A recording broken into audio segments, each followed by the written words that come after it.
2026 is going to be an awesome year. We got some pretty cool stuff coming up. First off, we got Foundations of Recovery. This is our flagship program. We're starting it in January. This is for anyone, man, woman, or couple who wants to come and reclaim their heart from shame, trauma, and betrayal. We start off with an education on all sorts of principles, give you the common language. We feed you from a fire hose in terms of all things recovery. It is such a great start to recovery. And we get at the roots of things, Tyler. This isn't like any other program. Like, this is our healing journey in process, and Foundations is where we begin. If you look at the value that you're getting there to kick off a good recovery with all of the right education, all of the right language, and a team to get you started while also being directed by Brannon and myself through the whole process, what a deal. So if you're interested, if you're struggling, if you've been wanting to do something for a long time, jump into this. This only comes around every so often, and we would love to have you there.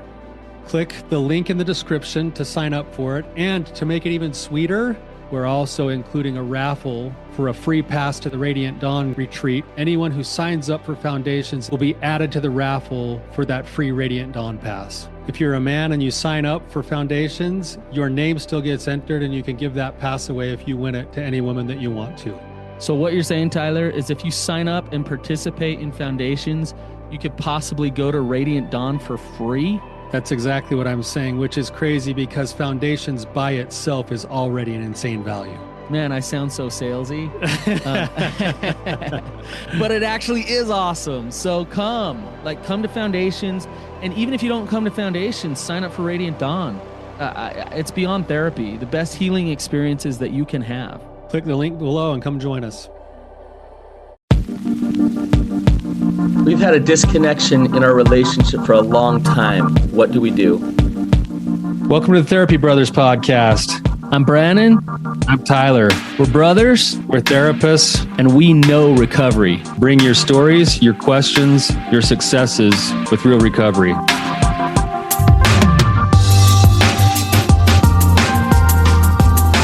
Hey, Tyler, you ready to have some hard conversations? Let's do it. Let the Therapy Brothers podcast begin. Brannon, you're living the good life. Yeah, that's right. Just at the happiest place on earth.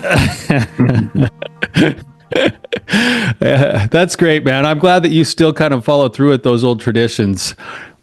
I'm not a huge Disney guy, but my daughter really wanted to come, so we're here, and she had a blast, and she spent time with her cousin, and it was awesome. It was great, but man, Disney World knows how to drain your pocketbook and drain your energy. I got blisters all over my feet. I got in like 22,000 steps a day for the last 3 days. Hey, that's a good workout. Yeah, but it's you stand in a lot of lines. And you have a blast. So, yeah, well, I'm glad you had a good time, man. I gotta say, Epcot, man, I almost skipped it because I was like, I've heard that's the best part. I loved it. It was awesome. So yeah, it's good stuff. Good for you. Yeah. Well, you're talking to us from a hotel room, so hopefully your sound stays pretty good. But yeah, let's jump into it. We've got a couple of guests on, a couple here with us. We got Marianne and Dustin. Thank you guys for the courage to come on. Thanks for being here with us. Why don't you guys just introduce yourselves, tell a little bit of your background, and then ask your question. We'll get going. Okay. I'm Marianne. We've been married for 30 years, been together for probably 33 or so. It's been a long time of kind of disconnection. I have kind of a complicated past with some sexual abuse, and all that has added to some of the issues that we've been having as a couple. A few years ago, I kind of really got serious about going, I've been therapy on and off throughout my life. And about 2.5 years ago or so, I started really getting serious with therapy and watching podcasts and reading the books and doing all the articles to really kind of work through some of the things that I was going through personally as well as in our marriage and what I was feeling.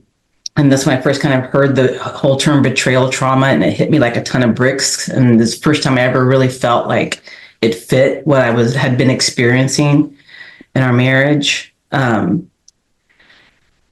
actually moved out of the house last July. But the job that I had, the organization closed. So I moved back in just for financial reasons. And now I feel like I really do need to move back out. I'm really kind of struggling to not be agitated and kind of shut down emotionally. I'm Dustin. Man, so I didn't even realize I was going to be on this podcast today.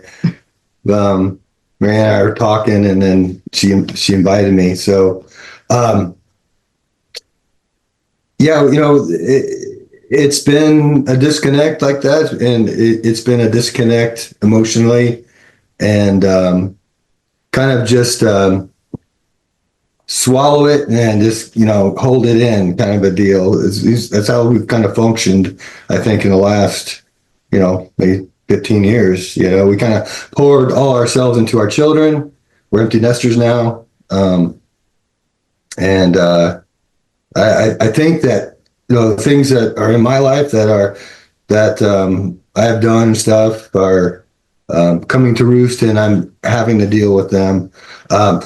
Marianne started doing the counseling 2 years ago. She told me what she was doing and stuff, and I wouldn't say I've fought it. I've tried to. I ignored it.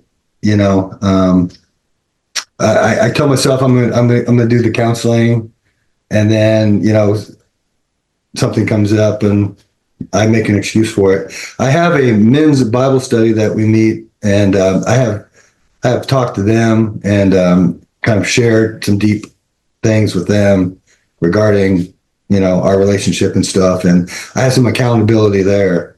But I have not gone after any type of counseling, so I think that's a real frustration for her. I know it is. Some things I had to come to terms with before I could even feel like I could go to counseling. That kind of all hit ahead, I think, this last week, and I had expressed some stuff that had happened and stuff, but I felt like I had to do that before I could make another step. So that's where I'm kind of at. Does that make sense to you guys? I mean, are you saying that you kind of came out with some things that you needed to before counseling? Yeah, for sure. For my own good and for the relationship. I think we both want to be closer and intimate, and that's the hope and the goal. But there's like a vast Grand Canyon to get there, and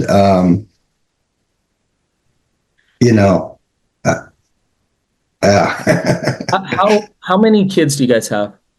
We have three. They're all adult. The youngest one is 20. I have to do math. 23. 23. Yeah, and the oldest is 28. Nice. And how do the kids, how's your relationship with them? I think both of us have pretty strong relationships with all three kids. He's especially close with our son. We have one son, two daughters. But yeah. So as parents, that's worked well for you guys. Oh yeah. In terms of parenting, connecting with the kids, but together it's always been a struggle, sounds like. Yeah, I think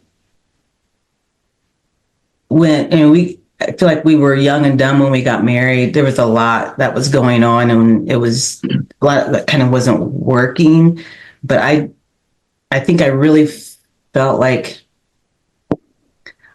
we could kind of work through. I felt like he was into me, like I was like he was all about me. And that gave me some kind of hope and kind of some security, I guess, which wasn't really fair. Not, kind of look at the way I looked at it then. And it was probably, I don't know, maybe 10 or 11 years into our marriage. That actually, a couple years into our marriage, he let me know that he struggled with had a porn addiction.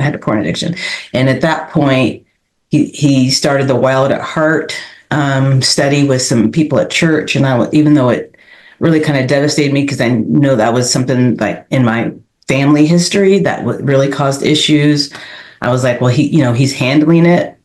We'll just kind of keep kind of going. And then like 10 or 11 years into our marriage is when I just found some emails where the first time I noticed that there was something kind of going on. And that I never really thought that would happen. And I thought, okay, this has happened. I confronted him. We're going to counseling. This is going to be that thing that kind of, we're going to rally. He's going to be like, forget her. It'll be all about me. And that didn't really happen. I didn't realize the extent to kind of what was really, I think, going on. I didn't see it kind of for what it really was. And then, kind of, I don't remember how much later, there have been a couple things where I've just kind of stumbled across things.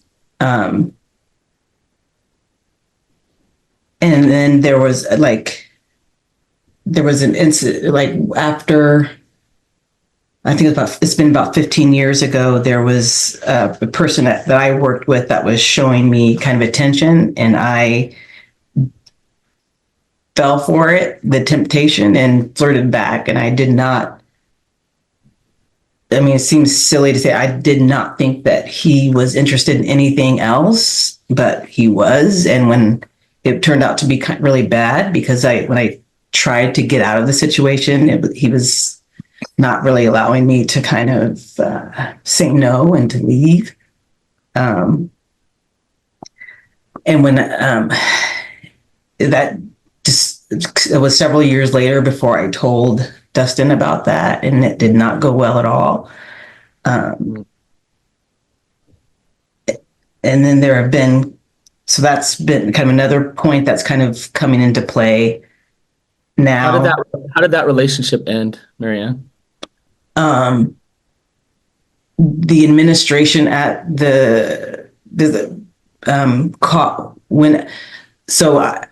he's also moved into a different role, so we were not around each other. But after that, also the administration found out about it. And he was let go, and I was moved to a different location. He was doing it with several people, so yeah, doing it too, yes. And then it was at that point I kind of did more kind of therapy to look into myself, kind of why I would kind of put myself in that situation. And I felt like I made some good strides into kind of putting some things kind of mentally in place to kind of, to make sure that I am, just protecting myself and my marriage and all that. And then there were several more instances that things popped up where I would recognize things on social media that Dustin was just, more than just kind of looking at other women, but like having actual, emotional relationships with them. And I kind of just got to the point where I just told myself, so I wouldn't keep experiencing this shock and the nausea and the upset, like it's probably just always going on. And I think when I kind of made that real decision, that's when it really just like, I did not want to be connected. It didn't feel like being connected. I just didn't feel safe. It felt like every time he would even hug me or pay attention to me, I'm like, you're probably also doing this with some, giving attention to some other woman at the same time you're doing this to me, because I know that it happened in the past. And that's kind of been a thing that was kind of in my head for a while. And it got to the point where I was just like, I almost felt like relationships weren't really real. That I want to see people walking around, I'm like, they're deluded. Like that's just not a real thing. And that sex is just something that it's for men and they just used women for it. Thankfully, kind of through some of the work that I was doing, just actually through podcasts and through therapy, I'm actually don't believe that anymore. And I feel like I've made strides to kind of think and understand what a healthy relationship and a healthy sexual relationship is, and realizing that what I felt was really missing was that kind of trust, that real intimacy. So I don't feel comfortable really connecting with him until that trust is there. Wow. It sounds like you guys have traveled quite a road, quite a path over the last several decades. Yeah. Some real big up and downs, sounds like some significant traumatic things for both of you guys, actually. It's amazing that you guys are sitting here in the same room talking to us right now. The funny thing is we're best friends. I mean, and we talked about it. That's a hard thing to kind of deal with, that we enjoy each other. I mean, obviously, the history of what's happened and stuff, but I do respect Marianne. She is an amazing person, and always has been, in fact, I think a lot of it was feeling that I wasn't even worthy of her in a lot of ways, I kind of had that.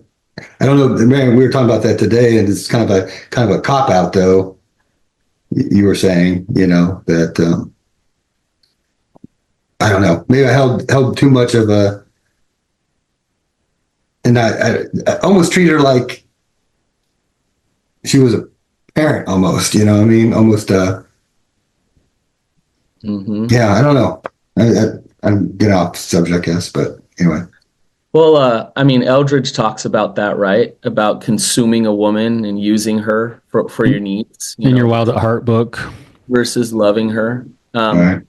But I just want to say, I want to say something to each of you. One, Dustin, you being here is courageous. Just showing up today, just not knowing what you're getting yourself into. I just want to give you huge props for that. And it shows that you have some desire to make this right. I do want us to be. I want that intimate relationship, like I said. But there's a Grand Canyon there, and I don't know what the future is. I mean, Right. So I share with the guys in my Bible study what's going on and stuff, but and the hope, and they pray for me and stuff. But I don't know what the future is, and that's unsettling. So That is unsettling.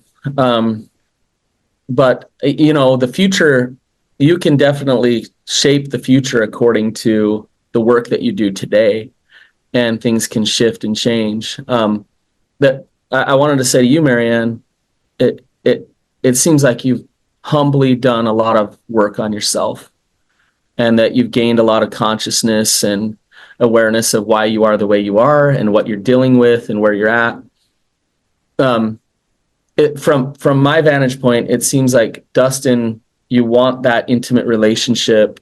You desire that. You would like to figure out how to cross that Grand Canyon. For you, Marianne, I'm wondering, is that what you want? Is that where you're at still? Do you desire that? I hope for that. Okay. I am not as confident that will happen, but I do feel after the 2 years of where I felt like, and I think there was maybe some kind of miscommunication. I mean, I thought like 2 years ago, we kind of had a moment where I was like, we even talked to the kids about it. Like, I'm going to be going to counseling, working on myself. Your dad's going to be doing the same thing. And we're going to kind of see, hopefully, things go. And since that hasn't happened in that time, like, I really do feel like I need to move out and start, just kind of being on my own. And if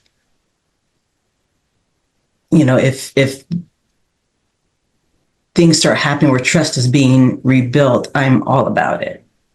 But I'm not going to stay here and hope that happens, I guess. Yep, that's a boundary. That's what we call a healthy boundary. So It's an interesting puzzle that you guys find yourself in. Dustin, I'm hearing you, and it's like, okay, you guys have always, not always, but for a very long time, you've had this like canyon between the two of you guys emotionally. It started off the way that most relationships start off, in the way that you'd expect it to, where you were totally into Marianne. Marianne felt it. She felt like she was the chosen one for you, but then it started to kind of fade, and whatever reasons caused that fading. But underneath the surface, it sounds like there were some things that were going on that actually would naturally have to lead to the fade, even though you think that it's not affecting it. And there's a couple things that you just said here, Dustin, on your side that I'm already picking up on. Is I came in presenting myself a certain way because I wanted her to be impressed with me, to love me. But on the inside, I didn't feel worthy of her. I felt like almost like I was tricking her into being in a relationship with me. Right? Nailed it. Yeah. And as a result, then your energy doesn't align with what she thinks she's getting, because now all of a sudden you're like in this deficient place of like, as soon as she finds out who I am, she's going to leave me and we're never going to be. So then that leads to other things, including keeping secrets, and then that feeling of shame that you feel, instead of like confronting that and working into a new place of believing that you're worthy of love, that shame finds outlets to other places that then need to keep more secrets, that then lead to you being pulled away emotionally further and further from the place that you actually want to connect to. And you both feel it. Like that's that wall, that's part of the gap, that's part of the canyon that's there between the two of you and then that erodes trust, because there's no authenticity, there's no honesty, there's no open disclosure with each other about certain things until they kind of get found out. And then once that trust is eroded, the gap gets even further apart. And that's what I'm hearing in you, Marianne, right now. You're like, that's where I'm at right now. And being in the same house is almost too overwhelming for me right now. I shut down, and then I can't think clearly, and then I can't make my choices. I almost feel like I need more space just to kind of keep my feet planted. Yes. Does that make sense to you guys at all? Is that close? Yeah, for me, yeah. How about for you, Dustin? I understand it. It's a spiral downwards because what happens is her negative reactions makes me retreat back into my whatever, and it continues to, it affects us both in that way, I mean, I become less guarded. I become more guarded about my feelings and stuff, but I'm hurt too. So, so anyway. So the question is okay, then what? Like the reality is if there's shame, that if it's the Grand Canyon, that Grand Canyon is full of shame. And that's why it's like, I can't cross that, because there's a correlation between shame and a lack of intimacy. It's just how it is. If I hate myself, or I don't think I'm enough, or I'm not going to be open and vulnerable, and even, and you add sex addiction in there, and it's like, well, now I have sex addiction, which is big time proof that I'm not lovable, that I'm not okay. And so how do I get rid of the shame if I can't get rid of that? And so I'm stuck here on this side of the canyon. And the truth is, Dustin, I want to ask you, you say, I haven't dove into therapy because there's been things that I need to disclose or get out first before I do. Yeah, go ahead. Go ahead. Explain. I was saying that kind of happened last week, and I've been telling the guys in my Bible study I need to talk about this with Marianne, but being brave enough to do it has been I've lacked. I have not been brave. I've been. Dustin, more than the things that you've done, the lack of courage to be authentic is the thing that's destroying your relationship. Do you see that? Yeah. But that therein we're getting to the actual problem. What's the reason why you've struggled to be honest and vulnerable and authentic in the relationship? Are you asking? I'm saying because I have to come to terms with what I've with myself. I think I mean, I've been able to just ignore it, and thus I don't have to deal with it. Dustin, what does that mean? Come to terms with myself. I never thought I was. I didn't. Okay. I never thought I was capable of some things. I mean, I was never thought I would ever, cheat on Marianne and I do not consider, those things that happened in the past that, as I didn't consider them as real things. They were things on internet and stuff that were, relationships with people that really didn't even exist, I guess, in a way. And so I come to terms with the fact that, oh no, you really are doing this. you really are doing this. You are hurting Marianne, and but Dustin, that's still the things. That's the things that you've done. So yeah. But what I mean is those things are not okay. Those things cause harm, right? Just like Marianne with what happened with you, and I'm sure that caused some stress in the relationship as well, right? But that's not, like, Dustin, for you, that's not the actual issue. That's the symptom. So you need to you need to get honest and come to terms with the things that you have done, but we're still not down to the issue. Do you see what I'm saying? Yeah. Yeah. Well, so what is the issue? I don't know if I know. I mean, What is the thing that prevents you from sharing in the first place? Why can you not bring yourself to utter the words of whatever you feel like you need to utter? And another way to ask it is, what are you seeking from those non-vulnerable relationships? And what attention. are you? I mean, attention. And why? Why do you want that? Go further. I don't feel like I don't think Marianne. I mean, like it says, the spiral downwards. I don't think she. I don't think Marianne wants to be with me in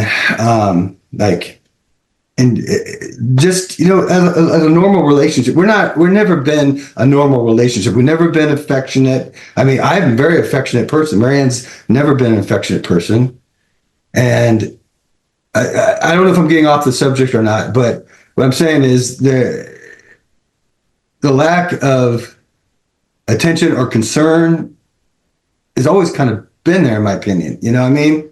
Which means what about you? Yeah. What do you want? What does that mean? What has that meant when you haven't received that? What has that meant about you on the inside? I'm not loved. I'm not.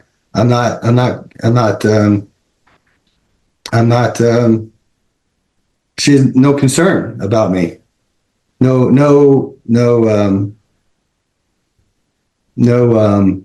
Does this go beyond, Dustin? Yeah. We'll get in with Marianne here in a minute, but I want to ask you, does this go beyond Marianne? When you say I'm not loved, that feeling of I'm not loved, like in terms of your trauma as a child, in terms of just how you feel about you and your life, by God even?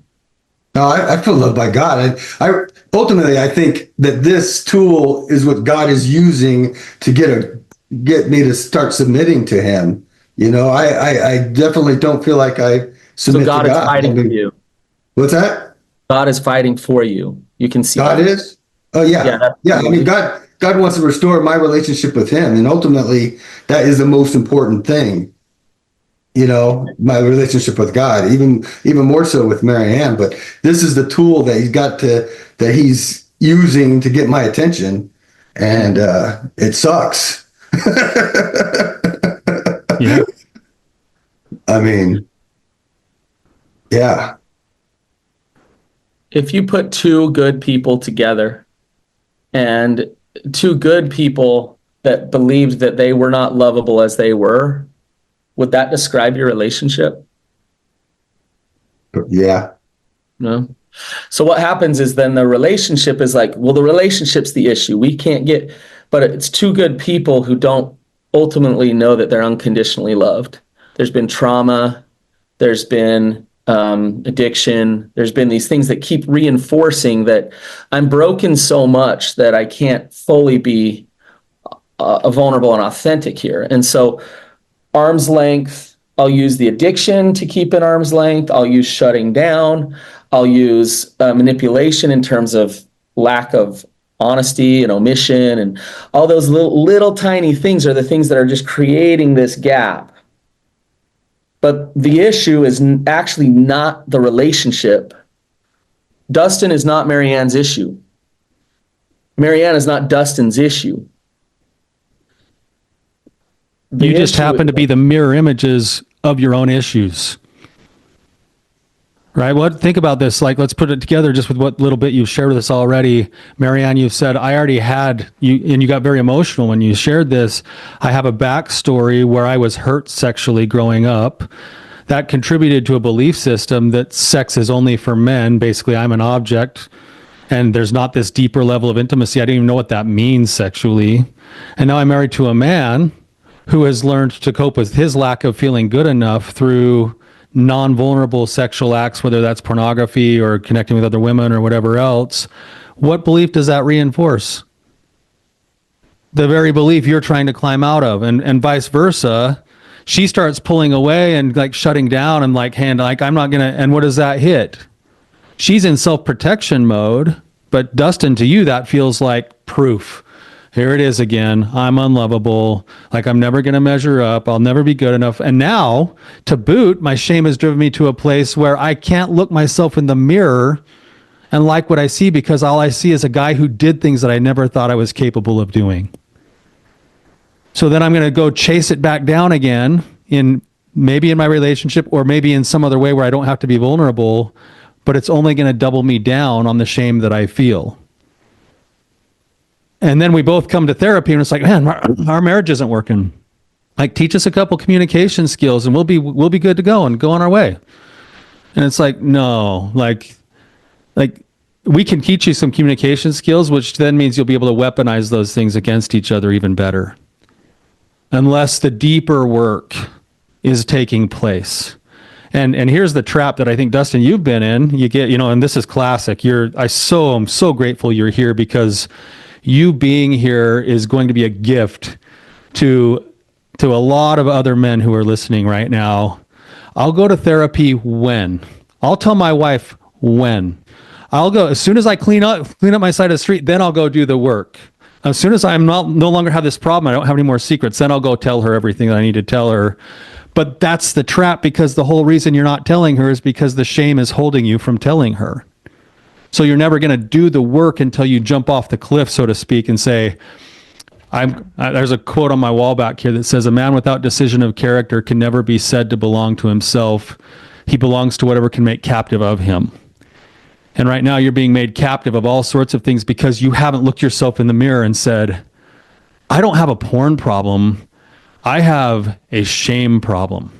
I have an integrity problem. I have a way of like showing up. I have an energy problem.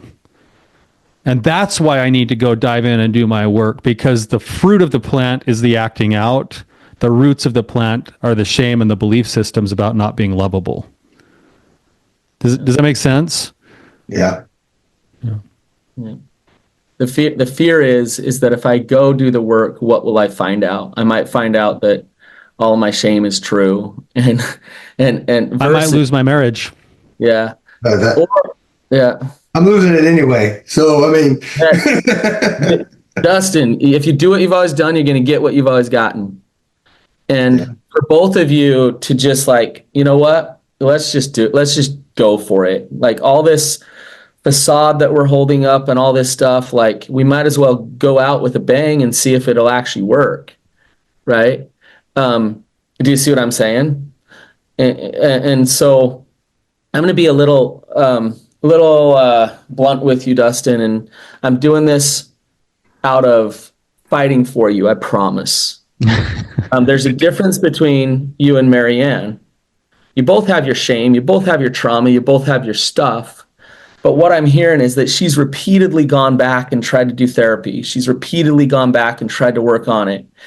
And there's some fear that's kicking your ass that's saying, yeah, I don't want to go get too vulnerable.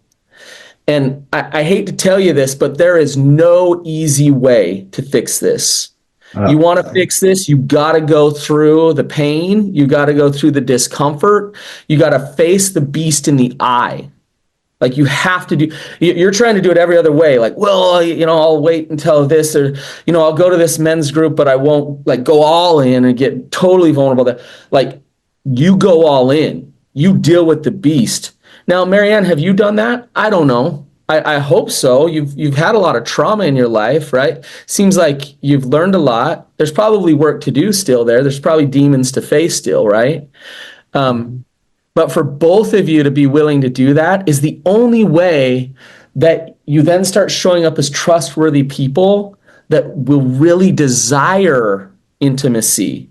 You'll want each other to see you because I love me now. The trauma has helped me understand who I really am now because I've done that hard work, right? So that's the only way. And all the protected parts and things will come up and say like, oh, don't do it that, like, don't go there. Like, that's too scary. That's too hard. Tyler and I have plenty of modalities and plenty of things and plenty of suggestions of ways you can go into the belly of the fire, right into the cave. That's the pathway forward. You guys, it sounds like you're Christian. Is that the Bible study? I was just thinking as Brannon's talking, there's kind of a pathway that tends to get followed, and it's not a very fun one, but it seems to be necessary in a lot of cases. And I was just thinking about Peter. Christ tells Peter, hey, before the day ends, you're going to deny me 3 times. And Peter's like, no way, never do those things. And then what gets in the way of Peter? Like, why does Peter actually deny Christ? He's scared. He's scared for his life. He's scared. He's scared of what? He's scared of the Pharisees, and he's scared of being hurt, I guess, killed or something. That's right. That shame is the equivalent emotionally to the fear Peter felt about his own life. And in that moment, when he was in fight or flight, when he was in trauma, he succumbed to actually being dishonest, and he denied Christ 3 times. And then after he denied Christ, what happened? What did he do? He ran from the temple, I think, yeah. And then, of course, Jesus restored him when he was. He went out. What did he do though? He left, and then he went out and he wept bitterly. Yeah. He wept bitterly. He had to come to himself. He had to go, I just did those things. Oh my gosh. Like I just did them. Christ said I would, and I did. And oh my gosh. And he wept bitterly. He had to come to the place. Same thing happens in the story of the prodigal son. He has to go to the point of eating with the pigs to realize that he comes to himself and says, what am I doing? Like what my dad's servants are doing better than I am right now because of my choices. That's the same thing that happens in the 12 steps. You got to come to 3 questions. I have a problem. It's a big problem. I'm responsible. And where I think Brannon's been trying to go is the problem isn't the porn and the acting out. That's where the pain is happening. The problem is I haven't come to myself yet. And if I keep hiding and like saying, oh, therapy is stupid, or I shouldn't reach out to people, or I can't tell anybody yet, like you can't even get through the first step, the bitter step. That step has to happen. And that's where courage happens to lie too. And guess what? Maybe you don't believe it right now, but you were born to be a courageous being. That's part of who your true identity is. At least if you're a Christian, you have to believe that, because you come to a fallen world where you have to navigate struggles and challenges and come to understand what the atonement of Christ is really about. But we go sit and hide in the corner and then try to be on the sidelines and then wonder why we didn't get everything we wanted in this life. Right. What Tyler's talking about is like my favorite topic. Let go and let God. Turn your will and your life over to the care of God. This is about faith. This isn't about working harder, doing more, manipulating things. It's about letting go in true faith and surrender. Marianne, I'm wondering, you haven't talked a bunch, and I'm just kind of wondering where you're at, how you're feeling, what's going on inside of you.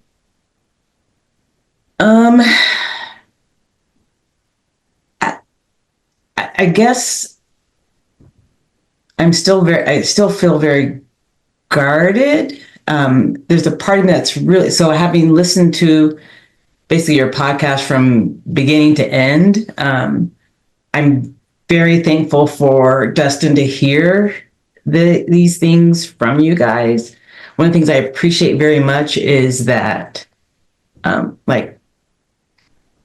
you are willing to hold everybody's feet to the fire if they need it, and that I just appreciate your willingness to kind of dig deep and go with people where they need to go without, I don't know, I feel like sometimes people try to be nice about it when that's not helpful. Kind of telling people what they really need to hear. So I'm thankful and grateful that he's able to hear that from you, from both of you. But I gotta say, Marianne, and you're kind of, that was a really good way of skirting Brannon's question. You're very eloquent. It was really nice. Thank you. I sense doubt. I sense something there. There's an energy coming through the screen at us that there's, but like, yeah. Okay. I mean, I guess what I'm feeling is this is great. You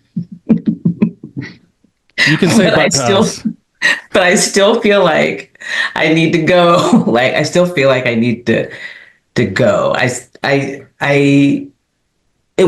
feel like it will take me a while before feels like we are going toward a direction where we could actually reconnect. Sometimes I struggle with not focusing. There's a lot about things that have happened in the past that I haven't that I've worked through in counseling and stuff that I haven't actually talked to Dustin about. But I still feel like I still hold those things. If that makes, so a lot of those things I think are still kind of piling up as I'm making that decision to leave, if that makes sense. Mm-hmm. There's just all these things. I don't even feel like we're in a position where I can even have those conversations with him, because I think there's some disconnect in our understanding of the importance of certain things that I don't think it's even worth having those conversations. Yeah, I'm hearing that there's a lack of safety and trust to be able to just fully open up about everything. Yeah. And Marianne, Tyler's good, but one little podcast episode doesn't solve all the problems. He's really good. Usually he can pull it off, but maybe not today. No, the reality is we've kind of talked about, and I know you guys have been at this a long time and stuff, but we talked about square one today, about turning and facing this and saying, okay, I'm going to actually do the right work. And then after that, there's a process of healing that takes place. This isn't a snap of the fingers and voila, all the demons go away. This is a day in and day out humble process of healing that happens. And Tyler and I have seen it where when people humbly work that process, it absolutely works. And sometimes it ends up in a thriving marriage, and sometimes it ends up in an awesome divorce. But that process absolutely works. And it's there for the taking if you guys want to move forward in it. But yeah, it's not going to be turn on the switch and all of a sudden like you're having passionate sex or something. That's not happening, right? So Marianne, if you need to take your space, take your space. It's okay to take that space, and you guys can still hold on to hope and say, okay, we're working towards something here. Like, we don't need to like let it all go yet. And that's okay. Sometimes that's necessary, right? So one of the benefits to that approach is that, you know, Marianne, you can go and look yourself in the mirror and have whatever moments you need to and work on yourself. And part of that is staying grounded as much as you can, meaning emotionally grounded. And so if you're in a space right now where that groundedness, you can't keep it, then you should take more space, because you're going to make better decisions. You're going to be kinder. You're going to be more able to think clearly and have that kind of a peaceful, grounded place to make your decisions from, rather than a fearful, elevated place. And then as you lean into that, if both of you guys go and do that, then the authenticity with which you do it, because you're doing it for yourselves, is actually the part that starts to rebuild trust back into the relationship, if that's going to happen. And as two people do that work, then you look across the street and you're like, oh man, like he's diving into his like shame stuff, and he went and signed himself up for a group. And not that those things are the right thing to do, but it's the heart that says, I'm going to do whatever it takes. I can feel his healthy masculinity. I can feel that he's not doing it to try to keep me on the hook anymore. He's doing it because he realizes, I don't want to weep bitterly again anymore. I got to go figure this out. And by the way, Peter became the rock, right? He was the rock, but he had to go through that. That's, I think, how trauma shapes us. Is trauma will shape us if we do our work into something stronger, into something better. So I agree with you. I think you're swallowed up a little bit by the fear cycle when you're too close, and you've got some resentments that you're trying to work through too. If you need the space and distance, get to the space and distance that you need in order to be planted emotionally. And then start leaning when it looks like the conditions are right, and lean out when the conditions are wrong. That's totally okay to do that while you do your own work. We're running low on time, and we're just scratching the surface here. But Dustin, I want to check in with you. Just how you feeling? How was this for you? Oh, it's great. It's great. Actually, it gives me a little bit more hope. I mean, yeah, I know I need to follow through and start counseling and stuff. And I've been telling myself that for a long time, but I have to do it. So, yeah. Yeah, you know, one of the hardest parts of my job is seeing two really good people who are great friends with each other have the shame kick their ass a little bit and destroy their families. And you know, I don't know what's going to happen with you guys, but I do believe that you can heal this and that you can thrive together. If you want it, it's possible. But we're gonna shoot straight with you. It's a process. It's hard. You have to face your pain. You got to do the actual work, and you have to surrender. But there's a beauty in it, in that people think they're doing it for their relationship, and what they find is they actually find peace within themselves, and that's more important than anything. So thank you for coming on today, you guys. Really appreciate you opening up and being vulnerable. You help other people by coming on, so thank you. Yeah, thank you. I thought I was on the Property Brothers. Tyler's a great designer, but you do not want anything I've designed, I promise. No, but yeah, I appreciate you guys both being willing to come on. I would just add one more thing to what Brannon said, that the benefit of doing the work on yourself that way while allowing your partner to choose to or not is that if it works out for your marriage, great. That's the only way you can actually have the depth you want anyway, is two authentic people showing up in their strengths, offering that to one another. And if it doesn't work out because one or the other of you decides that you're a different person or you don't want to do that work, you're still in a better spot than you would have been by not doing the work. Yeah. So you're playing with house money either way. So I feel a ton of love for you guys, even though I just met you 45 minutes ago. I wish you guys both the very best. We'd love to maybe, depending on where things go, touch base with you guys, a few months down the road and see where you're at and what your trajectories are. But thank you for coming on. Thank you to our listeners for being here.